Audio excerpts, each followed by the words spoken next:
오늘 말씀 누가복음 8장 40절로 56절 말씀 주보 있는 대로 말씀의 제목은 성경의 위대함은 과거가 아니라 현재다 라는 말씀으로 말씀을 전합니다. 자, 첫 번째 서론으로 좀 말씀드리자면 누구나 다 불신자나 믿는 신자는 다 죽죠.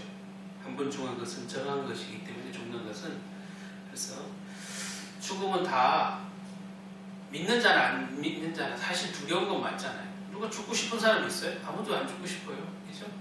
목사님도 안 죽고 싶고 누구든지 그게 가난하든 안 가난하든 말이 좀 힘들면 우리는 습관적으로 아이고 일찍 죽어야지, 어른들도 노인들도 이제 살 만큼 살았으니까 일찍 죽어야지, 젊은 사람도 힘들면 죽어야지, 아유 죽고 싶다.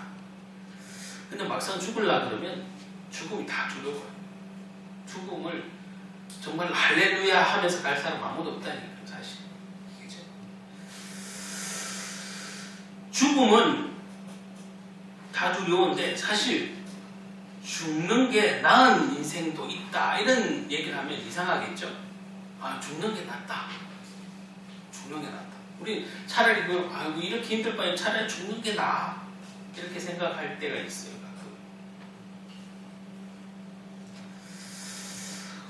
제가 이제 어떤 예화를 어떤 집사님이 사업을 하다가 크게 실패했어. 크게 실패해서 이제 비관에, 자기 스스로 비관을 하잖아요. 비관에 빠져 있었어요. 그래서 그는 이제 그 집사님은 목사님을 찾아가서 이제 상담을 요청했는데, 자기가 실패한 이야기를 하고 자신에게 이제 아무것도 없다고 한탄하면서 목사님에게 이제 상담을 했어요. 말했어요. 그래서 목사님이 이렇게 물었어요. 담임 목사님. 아직 집과 재산은 남은 것이 조금도 없습니까? 라고 물어봤어요. 그러니까 이 집사님이 아직 집과 재산은 조금 있지만 조만간 차압당하면 없어질 겁니다. 이렇게 말했어요. 그러니까 목사님이 그 외에 또 없습니까? 물었어요. 그러니까 다시 집사님이 아내와 자식은 있습니다. 그러나 사업에 별로 도움이 안 됩니다. 이렇게 말했어요. 그래서 또 목사님이 다시 또 물었어요. 그 외에 또 무엇이 있습니까? 이러니까 친구 몇 명이 있습니다. 이랬어요. 그런데 친구들은 제가 망한 후에는 다 저를 멀리합니다. 그게 당연하죠. 그래서 또 목사님이 또 그럼 또 뭐 남은 게 있냐 또 물었어. 그러니까 가진 건 아까 대강 얘기 이제 거의 다 했고, 가진 거는 이제 몸에 입은 옷입니다. 이렇게 말했어요.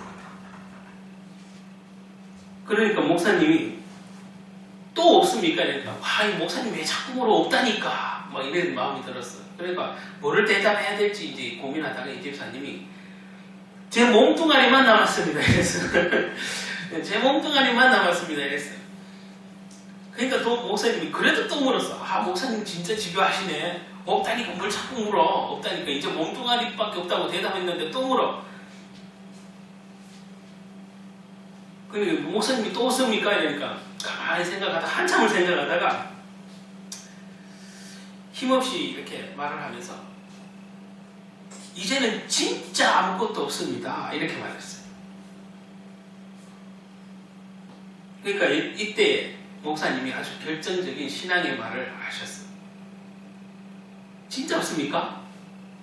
집사님 진짜 없습니까? 그러니까 진짜 없는데요. 제가 몸뚱이라니까 끝이라 그랬잖아요. 목사님. 그러니까 목사님이 자꾸 없는데 자꾸 물으세요. 그러니까 이제 화가 난 거야. 그러니까 목사님이 진짜 없습니까? 조용하게 물었어. 진짜 없는데 정말 그 뒤에는 없는 거냐고 자꾸 물었어. 아니 없는데 왜 자꾸 물으시니? 다시 고민에 빠졌어. 뭘 물으시길래 도대체 자꾸 없냐고 묻는 건가? 이 목사님이 하도 집사님이 결국엔 대답을 못했어. 뭐 없냐고 또 물으니까. 아무리 생각해도 모르겠는 거야, 이 집사님이. 그러니까 목사님이 이렇게 말했어. 진짜 없습니까? 정말 없습니까? 그러면 집사님은 재산을 다 잃은 게 문제가 아니라 헛살았습니다. 이렇게 말했어요. 그래서 아니 목사님한테 힘을 얻고 상담을 받으라 하더니 다 잃었다고 그러고 뭐 아무것도 없다고 오히려 막 나한테 그러니까 이 목사님이 왜 이러나 이래. 목사님이 이렇게 말했어요.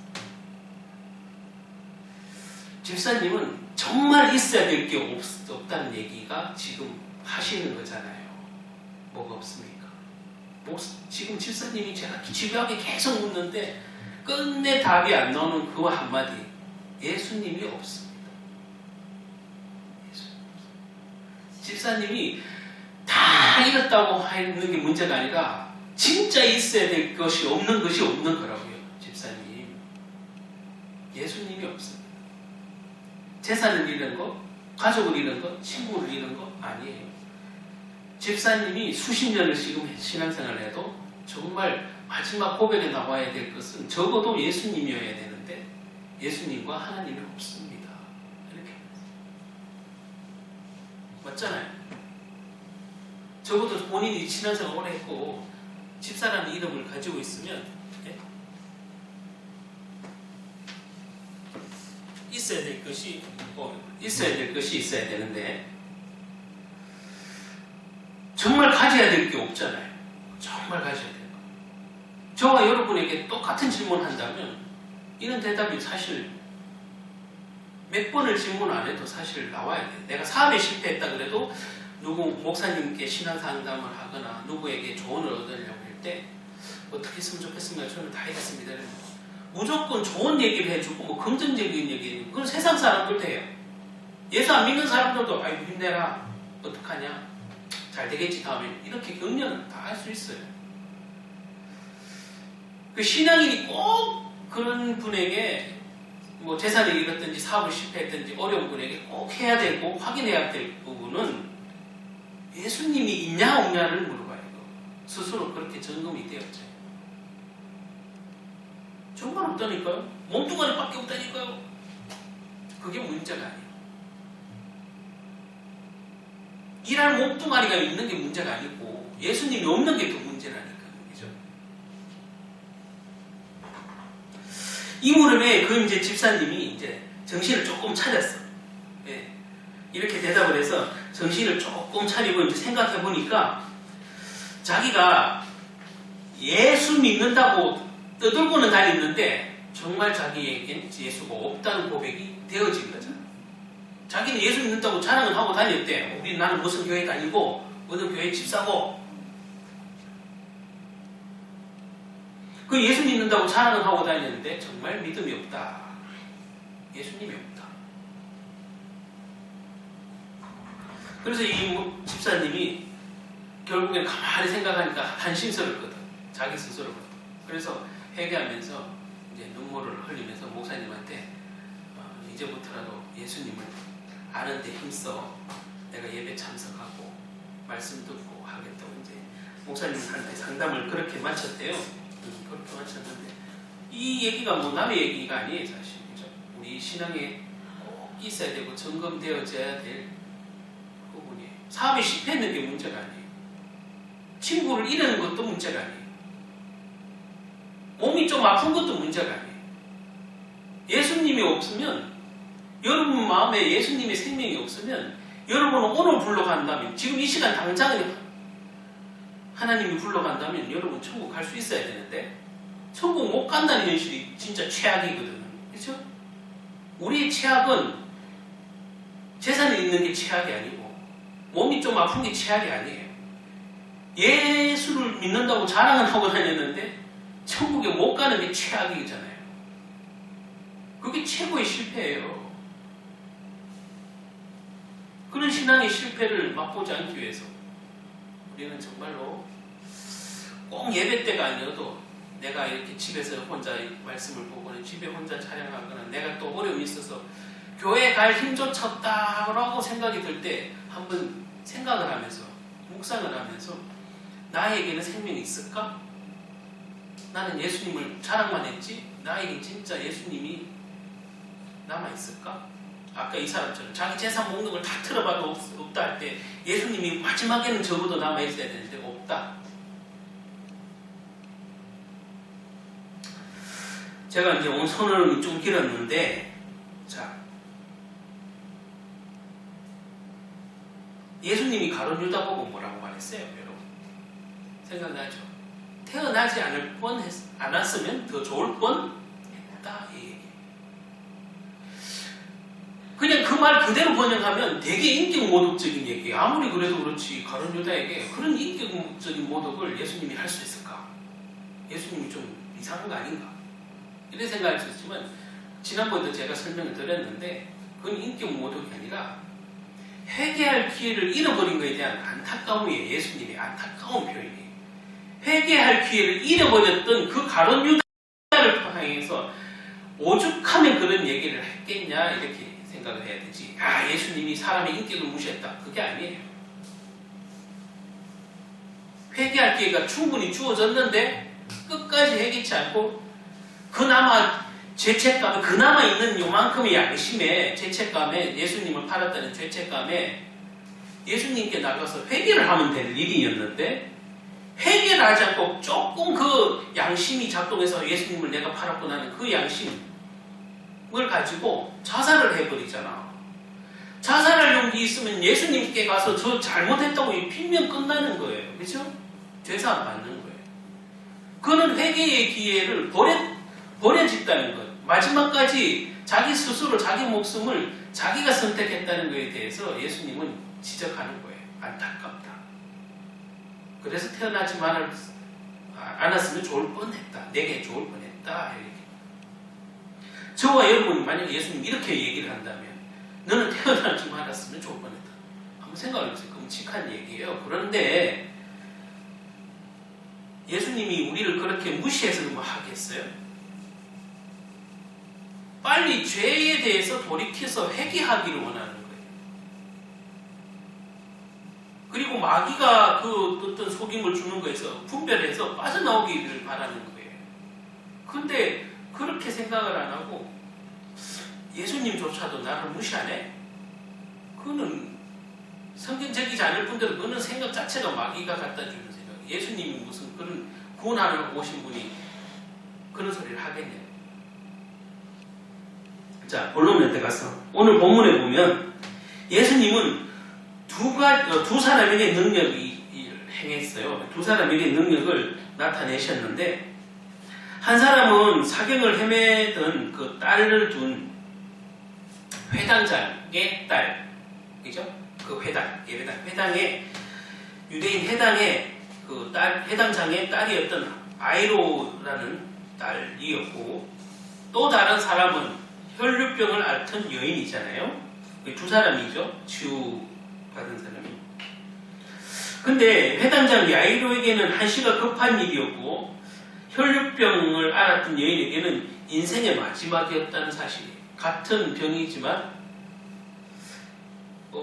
이 야이로라는 회당장의 딸에게는 정말 지금 시급하고 당장 시급한 병이었고 혈류병은 평생 앓고 있던 지병이잖아요. 그래서 나올 수 있는 어떤 면에서 마지막 기회였다는 사실이죠. 자, 그래서 이 두 여인을 기점으로 볼 때 두 사람의 눈에 보이는 차이를 제가 이 말씀을 통해서 이렇게 드리는데 두 사람에게 보이지 않는 어떤 그 극명한 차이가 있는데 회당장은 자신의 직책을 보면 하나님과 가장 가까운 자리였고 쉽게 말하면 사람들에게 존경받는 사람이었잖아요. 그 반대로 혈류병 앓던 여인은 자신의 병으로 인해서 사람들이 자기를 멀리하고 사람들이 자기와 접촉 자체를 싫어하는 그런 금지된 사람이잖아요. 그죠? 혈류병은. 하나님께로 나아갈 수 없을 만큼 그런 신분이었어요. 그죠? 똑같은 둘의 병자 입장에서 봤을 때 차이가, 신분의 차이가 확 두드러지죠. 두 번째, 이 두 사람만의 공통점은 또 있어요. 공통점은 극과 극인 이 둘의 공통점은 예수님을 만남으로써 그 아픔이 치유되고 문제가 해결되었다는 것이죠. 그래서 예수님의 능력을 몸소 체험한 사람들이 두 사람, 그건 공통점이죠. 공통점인데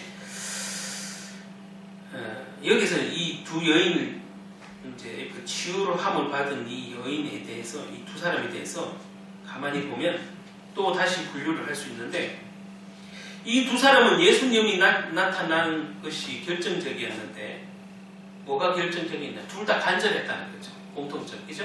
간절했다는 거죠.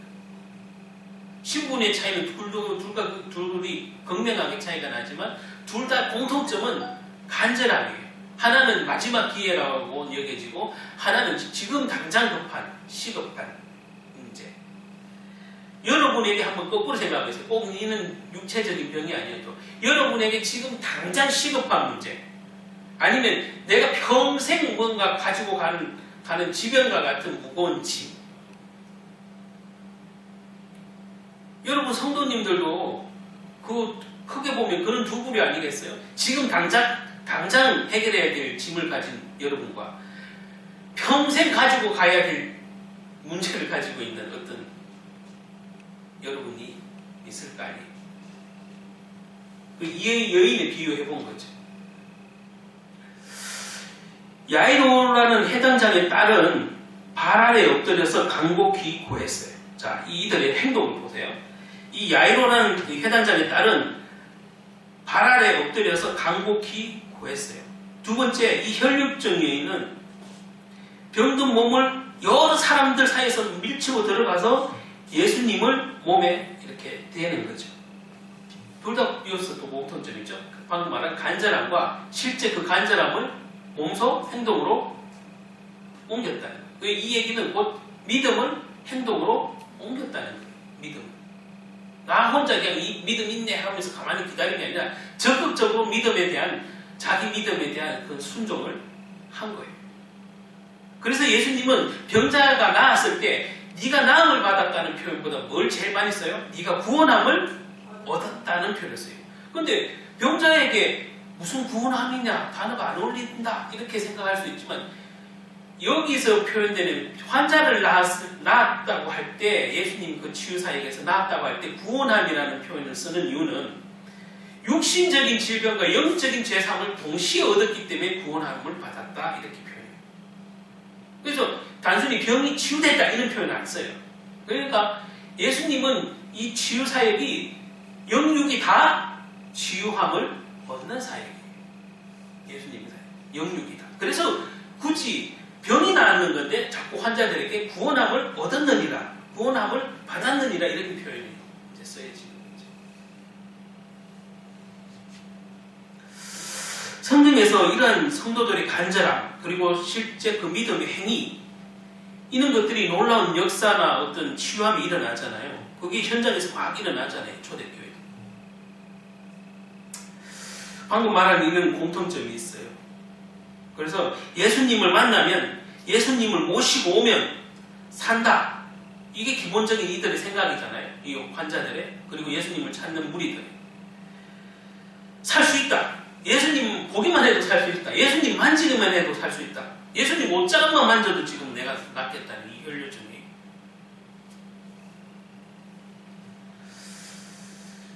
그들의 간절함과 그 믿음의 행함. 이게 우리에게도 요구된다는 사실이에요. 그게 어떠한 문제든 그래야 여러분이 구원함을 얻는 거예요. 영육이 다 구원함을 얻는 거예요. 오늘 이 여인에 비유해보면 돼요. 우리 신앙 성도들에. 그래서 오늘도 주님은 정말 여러분의 믿음을 보시기를 원하고 또 응답해 주시기를 원해요. 해 주시는 그 최고의 예가 방금 이 여인들을 봤을 때도 그 간절함과 그 믿음의 행위가 동반되는 것을 볼 수 있죠. 여러분도 지금 이 순간 예배 드릴 때 그 믿음과 믿음의 행위를 내가 결단하고 그렇게 실천할 수 있는 저와 여러분 되시기 바랍니다. 누가복음 18장 8절 한번 PPT에 띄워주세요. 누가복음 18장 8절 한번 읽어봅시다. 시작.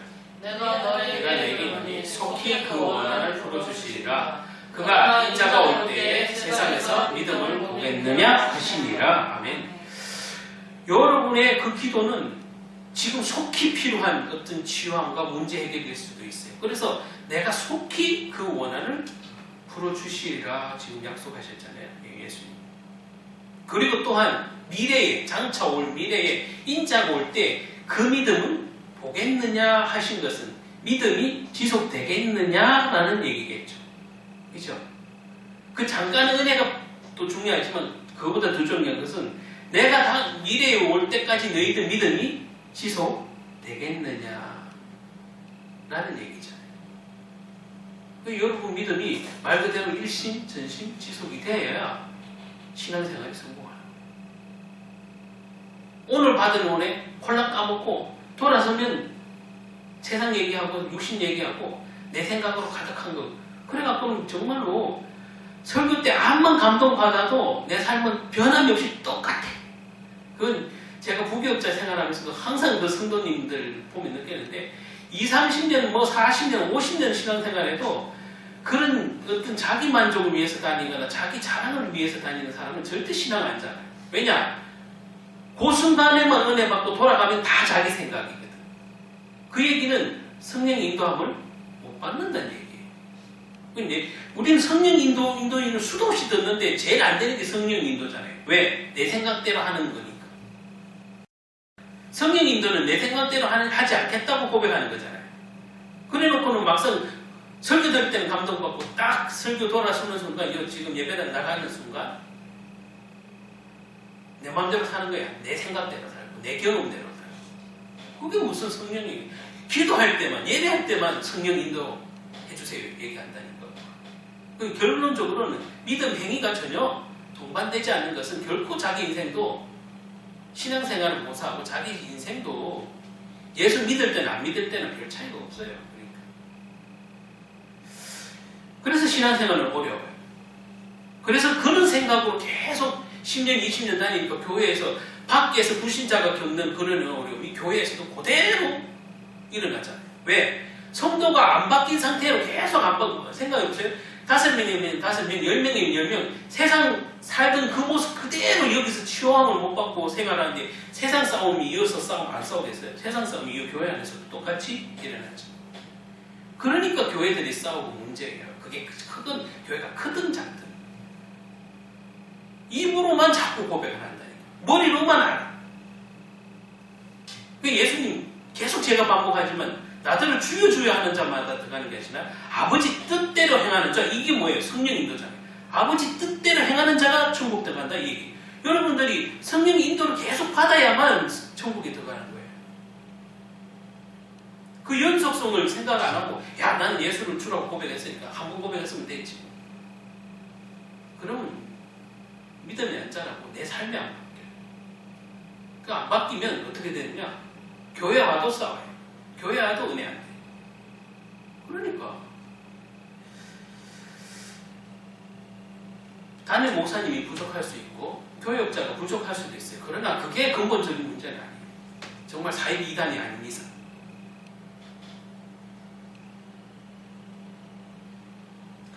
주님이 한 가부의 억울한 사연을 가지고 재판관에게 이렇게 가지만 이 사람은 불의한 재판관이라 거절을 당하잖아요. 그래서 거기 마태복음, 마가복음에 나오죠 이 내용이. 그래서 끈질긴 부르짖음을 통해서 이 결국 도움을 받는 이야기를 하시면서 이 말씀을 하시는 거죠. 주님이 보시고자 하는 것은 믿음, 곧 이 가부와 같은 믿음. 무슨 믿음? 간절함.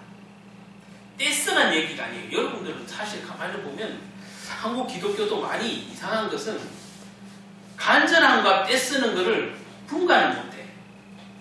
그죠? 간절함과 떼쓰는 건 달라요. 떼쓰서 재판관에게 떼쓰라는 얘기가 아니잖아요. 이 재판관 자체가 불의한 사람이었죠. 불의한 사람이었는데도 이렇게 하라는 것은 예수님이 얘기한 것은 이 여인의 그 간절함을 나타내는 거예요. 불의한 재판관이죠. 쉽게 말하면 우리 식으로 말하면 아주 그냥 재판관이 재판관 역할을 못하는 아주 양아치야 쉽게 말하면. 그런 불의한 재판관인데 이 사람에게 무슨 공정한 재판이 기대되겠어요. 그러나 이 여인을 빗대어서 예수님이 말하고자 하는 것은 이 여인에 대한 심판을 바르게 해달라는 것에 대한 간절함이잖아요. 간절함.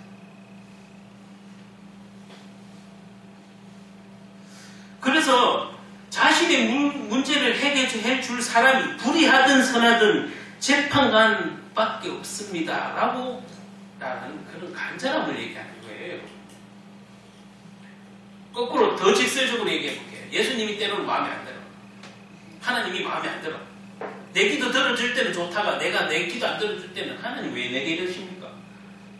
하나님 왜 이리 불공평하십니까? 쉽게 말해 이 재판관 생각해 보자고요. 예수님과 하나님을 그렇게 생각하는 성도들이 있겠어요? 없겠어요? 있잖아요.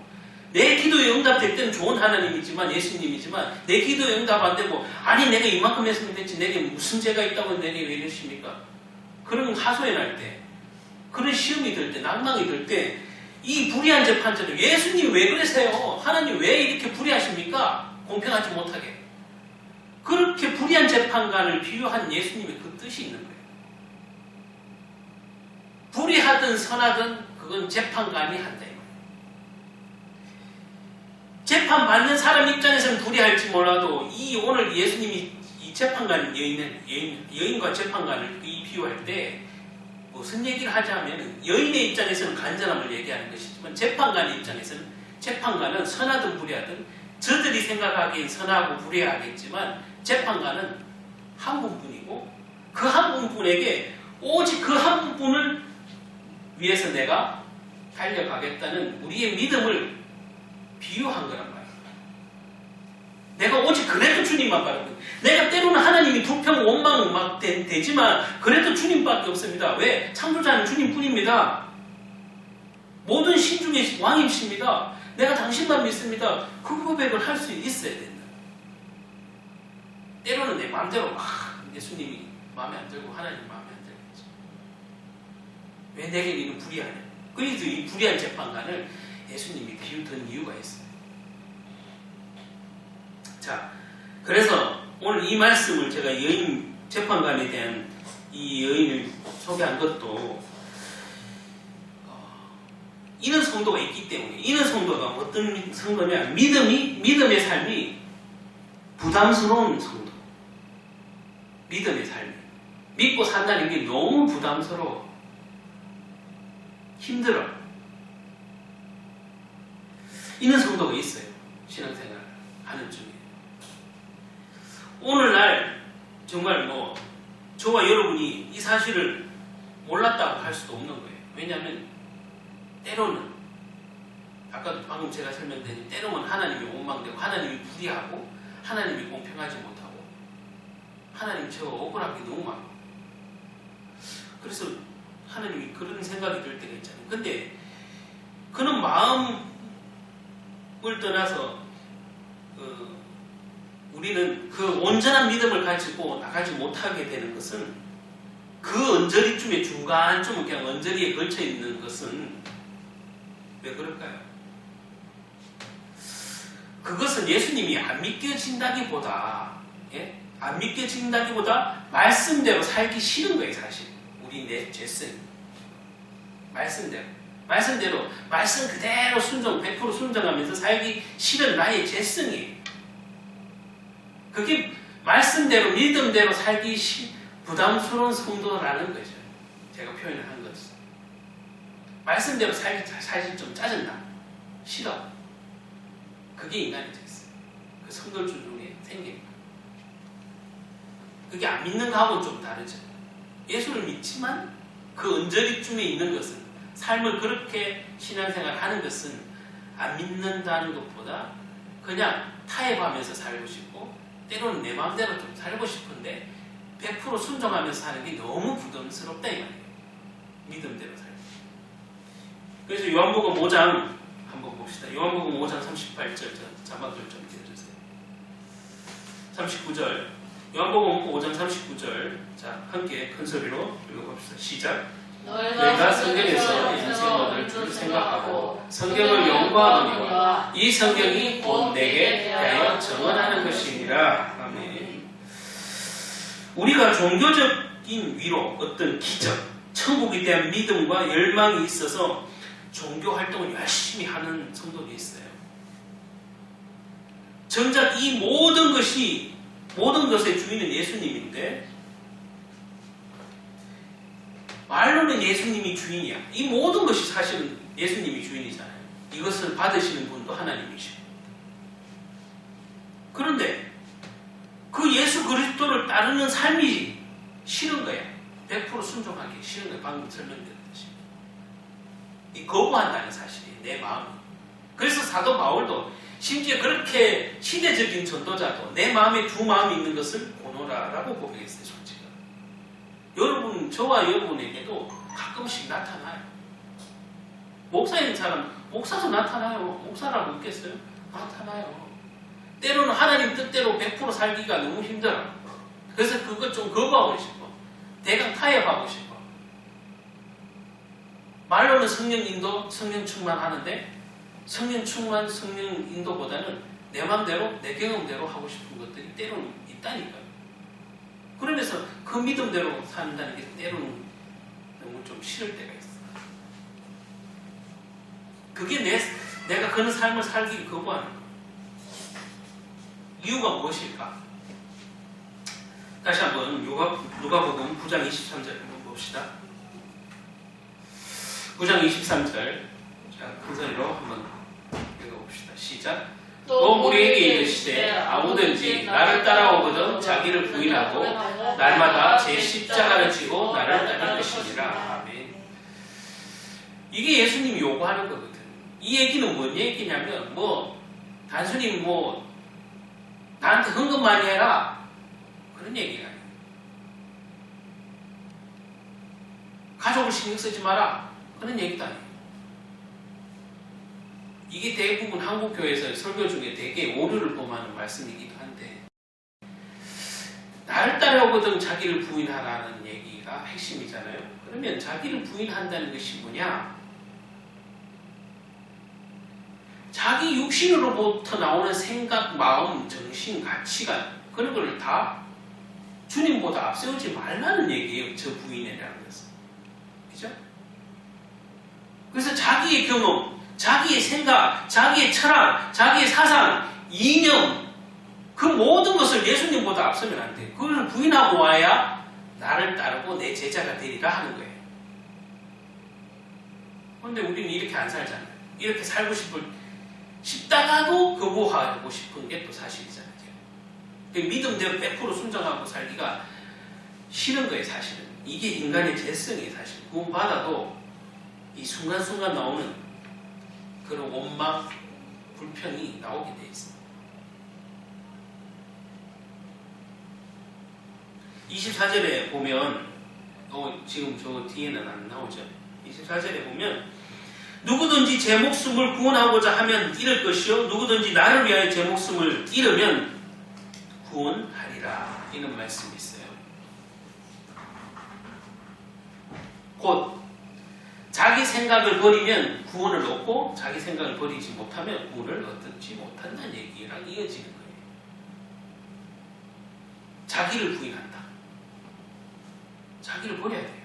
예수님 생각보다 자기를 앞서는데 무슨 복을 달라고 그러는지 모르겠는데 그게 인생의 죄성이기 때문에 우리 그래서 기도해야 돼요. 그래서 말씀을 듣고 말씀을 양육을 받아야 돼요. 스스로는 그렇게 하기 싫거든. 그렇게 예수님의 말씀대로 하나님 말씀대로 순종하기가 때로는 너무 싫어요. 방금도 말씀드렸듯이. 이게 죄성이 올라오거든요. 그러면서 하나님을 불평하게 되거든요. 불평하는 순간 사단이 갖다 주는 생각으로 다시 꽉 차잖아요. 그게 인간의 죄성이에요. 저는 수아 아빠가 충분히 이해가 돼요. 그러나 그 확실한 구원을 얻기 위해서 그리스도가 답이 되도록 우리가 대신 기도해 줘야 될 어떤 합심 기도가 있죠. 이게 기도해가 되겠나 싶어도 그 되겠나 싶은 것이 아니라 장경도 목사님이 이런 말을 하는데 그 말은 틀린 얘기라서 내가 지금 말하고 싶어요. 장경도 목사님이 최근에 지난주인가 뭐 나는 교회 목사님 욕하는 것 같은데 그게 아니라 조금 잘못된 비유를 하셔서 내가 안 믿어지는 것은 안 이루어질 거기 때문에 안 믿어지는 거다 이런 표현했어요. 그 얘기는 틀린 얘기예요. 아니 그러면 믿어지는 것은 내 생각에 믿어지기 때문에 믿어진다고 얘기한다고 그렇게 얘기하시거든. 틀린 거예요. 믿어지는 건 안 믿어지는 건 상관이 없는 거예요. 내가 안 믿어진다고 안 이루어집니까? 그럼 하나님의 약속이. 내가 안 믿는다고 믿어집니까? 그것도 아니에요. 믿어진다고 이루어지는 것도 아니에요. 그렇잖아요.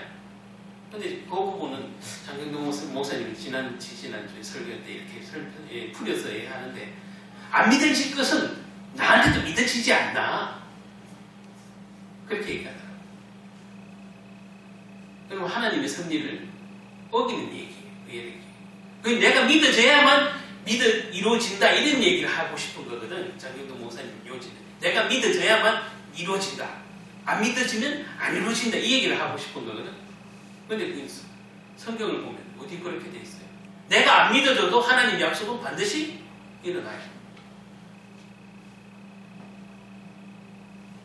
그러나 이왕이면 내가 믿는 중에 일어나면 더 기쁘겠죠. 그죠?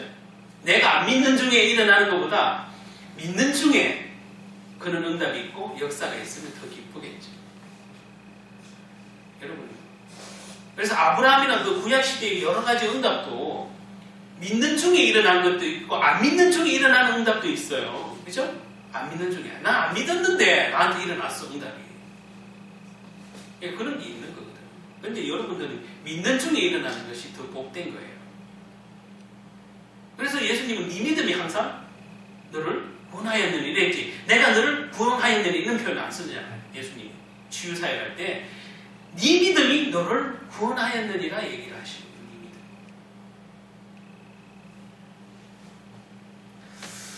저와 여러분은 그런 믿음 안에서 응답되어져야 훨씬 더 기쁘고 풍성해요. 그래야 그런 체험이 하나하나 쌓여야 신앙생활이 신이 나고 재밌어요. 말 그대로. 그런 경험이 없으니까 억지로 하는 거지. 억지로. 혹시 지옥 갈까봐 천국 못 가고 그런 신앙생활은 안 기쁘지. 안 기쁘. 그래서 저와 여러분은 그런 믿음대로 사는 것이 부담스러운 성도가 되면 안 돼. 내가 말씀을 통해서 이게 깨달아지는데 이게 사실 내 마음대로 하고자 하는 것보다 앞서서 믿음의 행위가 때로는 싫은데 거부하는 그 내 죄성을 깨트려야 돼. 그게 사단이 쉽게 말하면 사단이 축복받는 것을 가로막으려고 하는 짓이야. 그게 축복받을까 봐. 누가복음 9장 방금 23절 읽었잖아요. 이 나를 부인하는 것은 방금 제가 설명을 드렸어요. 그래서 예수님만 내 안에 남아 있어야 된다는 사실이에요. 그죠? 나를 십자가에 못 박으면 내 안에 누가 남아요? 예수님만 남잖아요. 그죠? 그런 얘기예요. 우선순위에 관한 얘기고 우리의 우선순위는 방향이 아니라 그리스도가 답이다. 이게 우선순위예요.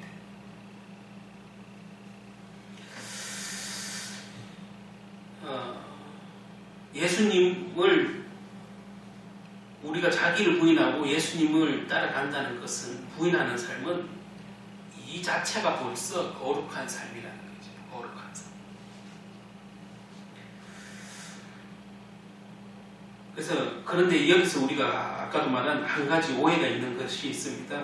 그래서 이런 삶은 항상 고통스럽고 힘들고 즐거움이 손톱만큼도 없다는 그런 생각을 해요. 그렇죠? 자기를 부인하다 이러면 내 즐거움은 요만큼도 없고 손톱만큼도 없고 힘들고 어렵게 막 꾸역꾸역 사는 삶을 거룩한 삶이라고 오해하는 부분이 있어요. 그렇지 않아요. 우리 찬송가에 보면 예수님과 함께 하는 것은 항상 즐겁도다라고 얘기하고 기쁘고 즐겁도다라고 얘기하는데 실제 성도들은 예수님과 함께 가는 게 너무 거룩하다. 그 단어, 자기를 부인하라는 그 단어가 나에게 너무 눌려져서 힘들어. 아, 나 저렇게 못 살 것 같은데? 자기를 부인하고 못 살 것 같은데? 그게 아니에요. 그래서 멀리서 볼 때는 예수님 자기를 부인하는 것이 두렵지만 정작 예수님을 체험하면 이 자기를 부인하는 것이 더 쉽다는 것을 알게 돼요. 이 말은 내 생각보다 주님 생각이 완전하다, 더 옳다는 것을 깨닫게 된다는 얘기죠. 내 생각을 버릴 때, 내 생각을 부인할 때 예수님 생각, 하나님 생각이 더 완벽하고 더 온전하다고 체험되어진다는 거죠. 그러면 더 쉬워요, 신앙이. 왜? 내 생각대로 안 하면 되니까. 그렇잖아요. 내가 말씀에서 깨달아지는 그 말만 순종하면 돼. 우리는 먹어보지도 않고 그 비주얼 때문에 먹기 싫어하는 음식이 있잖아요. 그죠? 우리 먹어보지도 안 해놓고는 생기 있는 거 보고 아이고 저거 맛없겠다 하는 음식들 있잖아. 어떤 면에서 자기를 부인하라는 이 단어가 아이고 저거 너무 힘든 거 아니야? 자기를 부인하고 어떻게 살아? 난 저렇게 그렇게 하고 못 살아. 먹어보지도 안 하고 그것부터 나. 순종 안 해본 사람이 그것부터 나는 것처럼. 순종하면 그게 더 복이에요. 자, 제가 아주 간단하게 부모 자식 간의 생각을 해보면 예언이 수아가 엄마 아빠 말을 했는데 엄마 아빠는 잘 되라고 100% 했는데 얘네들이 듣기 싫어하고 거부하잖아. 그럼 내 생각대로 하고 놀고 싶은 것들이 많잖아, 말 그대로. 그래 놀아. 근데 사고를 당했어. 그러면 그때서야 비로소 깨닫는 거야. 내가 엄마 아빠 말을 들을 거야 라고 생각을 한다는 거지. 우리도 우리 신앙생활과 똑같다는 거지. 자기를 부인한다는 것이 들으면 너무 두렵고 저렇게 나는 못 살 것 같아. 지대 그걸 먹고 힘들 것 같지만 막상 한 번이라도 체험해보면 야 이게 오히려 더 쉽구나. 내 생각을 그냥 놓으면 되니까 맡기면 되니까 진짜 쉽구나. 그래서 예배는 쉽구나. 기도는 쉽구나 라는 생각을 해요.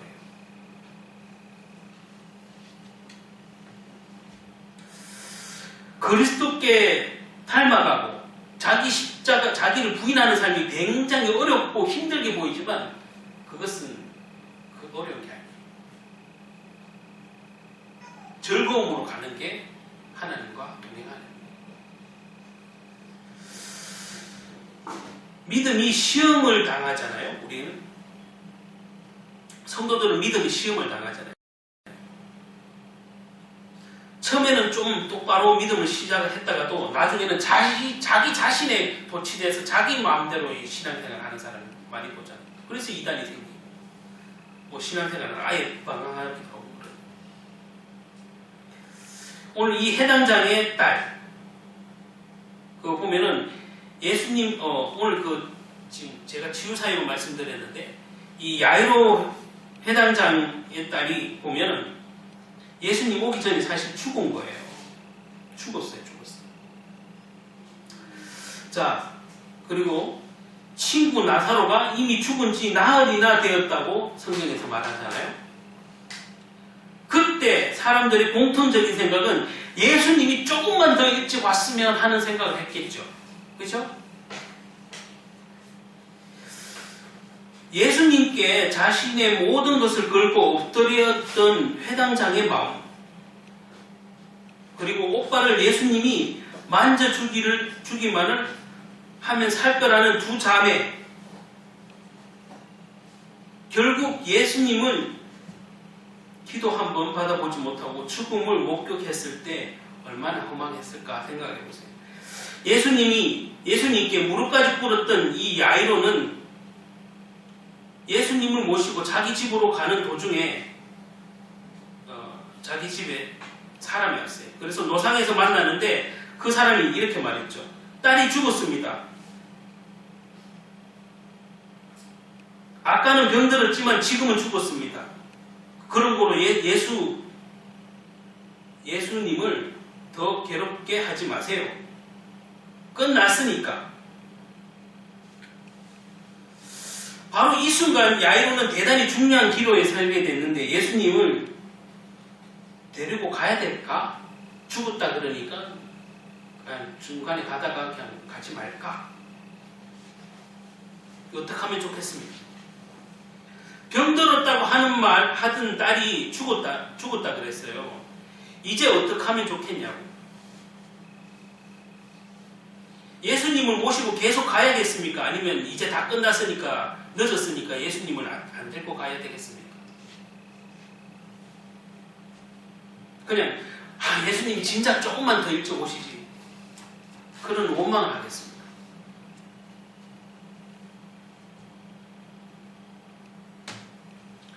예수님이 예수님의 치유사역은 항상 영혼 구원의 관점이 있죠. 단순히 병 낫는 데 관점이 있는 게 아니에요. 영혼 구원의 관점. 믿음을 통해서 그 치유함을 얻고 믿음을 통해서 그 영혼이 죄사함을 받는 것까지 이르게 하는 그 구원을 이루시려고 치유 사역을 하시는 거잖아요. 오늘 여기도 보면 예수님이 그리스도로, 메시아로, 또 생명의 주로서 생명을 중환하시는 생명의 예수로서 이제 사역을 했는데, 우리의 믿음이 순종을 이렇게 나가는 것을 너무 힘들어하고 거부하는, 그것은 사실 아까도 말한 죄성이기 때문에 어쩔 수 없어요. 그 믿음을 점점점 성장시켜야 돼, 성화시켜야 돼, 뛰어넘어야 돼. 그래서 예수님은 오직 그 나를 뛰어넘는 것들은 말씀밖에 없다고 말씀. 그래서 기도하라는 거예요. 예수님이 이렇게 말씀하시죠. 두려워 말고 믿기만 하라. 이게 쉬운 말 같지만 사실 모든 문제의 답이에요. 그죠? 두려워 말라. 예수님은 수도 없이 제자들에게 두려워 말라. 예수님 하나님은 구약 시절에도 항상 이스라엘 백성이 가는 말, 두려워 말라. 내가 너와 함께하리라. 예수님도 항상 어떤 사역에서 어려움을 만났을 때, 풍랑을 만났을 때도 두려워 말라. 내가 너와 함께하리라. 이게 사실적으로 안 믿어지니까 두려운 거죠. 안 믿어져요. 하나님이 나와 정말 사실적으로 있다는 것이 믿어지면 그런 두려움은, 사단이 주는 그 두려움은 벗어나요.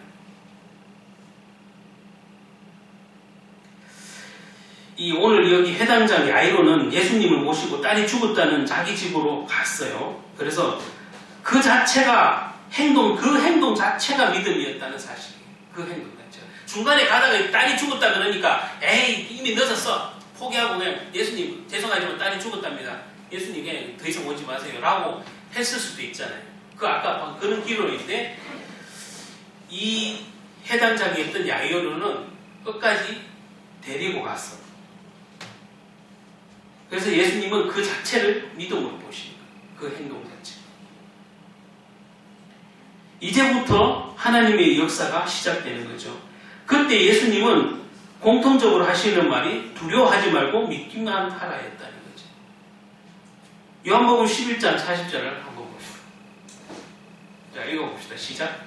예수께서 이르시되 내 말이 내가 믿으면 하나님의 영광을 보리라 하지 아니하였느냐 하시니. 뭐라고요? 내 말이 내가 믿으면, 여기서 내가 이제 조금 더 세게, 네가 믿으면 하나님의 영광을 보리라 하지 아니하였느냐. 우리가 다 아는 말 같지만 여러분들이 예수님 말을 안 믿는 거예요. 사실적으로 하나님 말 사실적으로 안 믿는 거예요. 그러니까 하나님 영광을 볼 수 없지. 내 생각대로 사니까. 성경 오늘 분명히 항상 얘기를 하는 거예요. 제자들에게도 구약에도 보면 나니까 두려워 말라. 내가 너 하니까 두려워 말라고 계속 얘기하는 거예요. 우리는 말로는 전능하신 하나님을 하는데 하나님을 내 수준만큼 믿는 거예요. 말로는 전능하신 해놓고는 내가 생각하기에 될 거 안 될 걸 다 적여놨어, 내 머리에서. 그래서 이기도는 안 될 것 같은데? 아까 장경동 목사님 말 일부가 맞는 이유는 벌써 내 생각에 내 기도 제목이 어떤 거는 될 것 같고 안 될 것 같을 내 머리에 다 정해놨어 이미. 그게 무슨 하나님의 인도야? 그게 무슨 하나님의 응답이야? 내 머리에서 다 정리가 되어 있는데 될 거 안 될 거.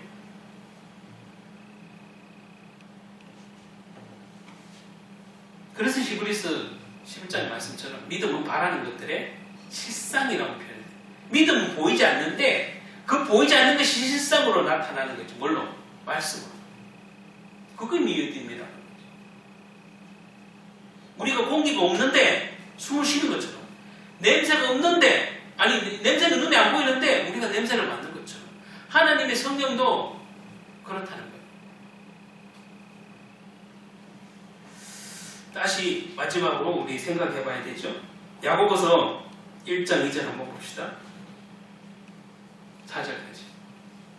자, 읽고 마무리하겠습니다. 야고보서 1장 2절에서 4절 시작. 내 형제들아, 너희가 여러가지 시험을 당하거든 온전히 기쁘게 여겨라. 이는 너희 믿음이 시련이 인내를 만들어 내는 줄 너희가 알미라. 인내를 온전히 이루라. 이는 너희로 온전하고 구비하여 조금도 부족함이 없게 하여 함입니다. 이 구절을 가지고 여러분 생각해 보십시다. 이렇게 딸이 병들었다는 사건이 아니고서 지역 유지였던 이 회당장이 예수님 앞에 무릎을 꿇고 발 아래 엎드려 있겠습니까? 회당장인데요. 유대인들의 회당장은 대단한 권한이에요. 여러분. 입에 무릎을 꿇는 사람도 아니었어요. 딸을 위해서 그렇게 했죠. 이것은 무엇을 의미합니까, 여러분? 그리고 이 회당장의 딸이 병이 갖고 있는 의미는 무엇입니까? 이 불행을 갖는 의미가 무엇인가 한번 생각해 봐야 됩니다. 어떤 문제들은 우리는 그것도 다 주님이 허락하셨기 때문에 있다는 사실을 인정해야 돼요. 어떠한 거래입니다. 그것이 때로는 교회를 방황하고 교회를 비난하는 사람이 생길지라도 하나님 뜻에 의해서 저런 시간도 필요하다는 걸 인정해 줘야 돼요. 그래서 방금 야고보서 읽은 말처럼 인내를 온전히 이루라. 우리가 해야 될 것은 믿음이 조금 더 있는 분이 옆 사람을 위해서 기도해야 되는 것은 강한 자가 약한 자를 보살펴주는 것이 당연한 거예요. 저 여러분이 그런 은혜 가운데 인내를 이루고 하나님의 영광을 보시는 하나님의 자녀들이 되시길 예수님 이름으로 축복합니다. 아멘. 그래서 믿음으로 여러분의 시험을 이겨야 된다는 사실, 그리고 어렵게 생각하지 말라는 사실. 여러분들이 네가 믿으면 하나님의 영광을 보리라.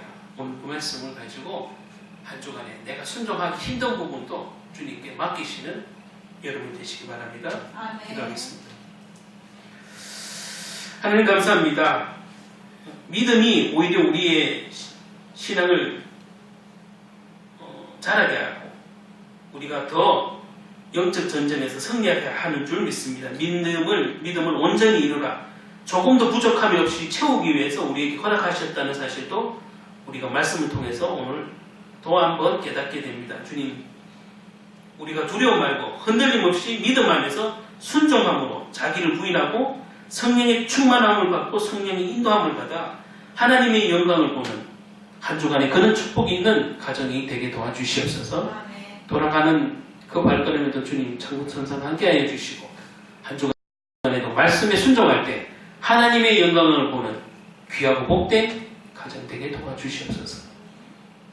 오늘 말씀의 은혜를 붙잡고 기도하는 여러분에게 동일한 은혜가 있게 하옵소서. 예수님의 이름으로 기도드립니다.